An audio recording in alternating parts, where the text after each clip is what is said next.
Print, email, Facebook, Twitter. More budget 2018. Consumers welcome it but still worry about own finances. Westpac survey says Scott Morrison's third federal budget is the best received in years, but most consumers do not think it will leave them better off financially. The findings of Westpac's consumer sentiment survey back up political polls that have generally shown the budget to be well received. Westpac's report judged the reception of the budget by looking at responses to its survey before Tuesday night and responses from those surveyed from Wednesday onwards.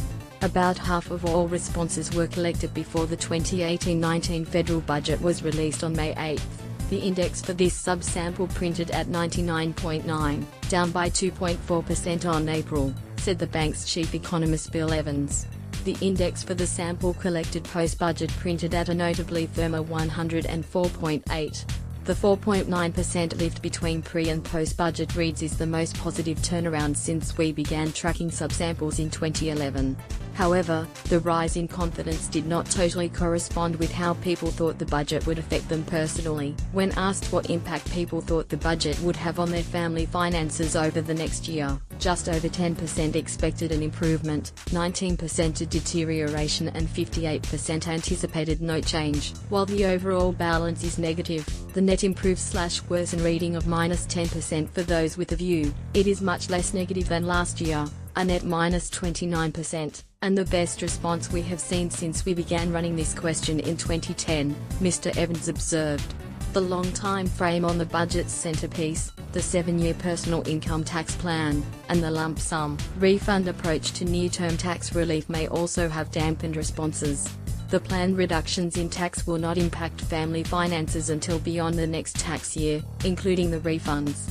Rising petrol prices, falling home values and confidence overall. Consumer confidence declined from 102.4 in April to 101.8 in May, a reading that shows there are still more optimists than pessimists, but continuing a recent downward trend this year. Expectations about the economy for the next 12 months remain positive, but expectations for family finances were flat. Moreover, family finances over the past year have continued to deteriorate, dropping 6.5% over the past month to 83, below long-term averages and the lowest readings since September last year.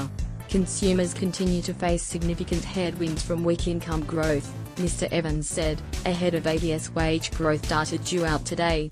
Other concerns would be reports of falling house prices and rising petrol prices.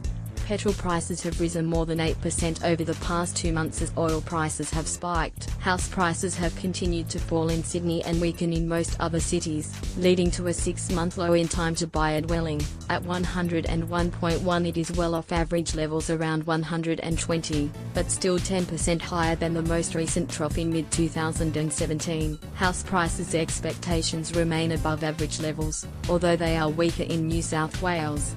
One stabilising factor for the housing market looks set to be steady interest rates at record lows.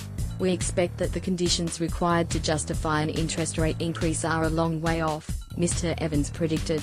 Westpac continues to expect that the cash rate will remain on hold for the remainder of 2018 and 2019. Capital economics analyst Kate Hickey said these factors are likely to mean consumer spending growth will weaken.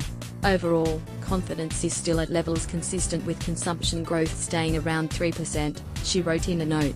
But with households under pressure from low wage growth and a slowing housing market, and tax cuts unlikely to boost incomes until the second half of 2019, we expect consumption growth will slow to around 2% by the end of this year. Print, email, Facebook, Twitter. More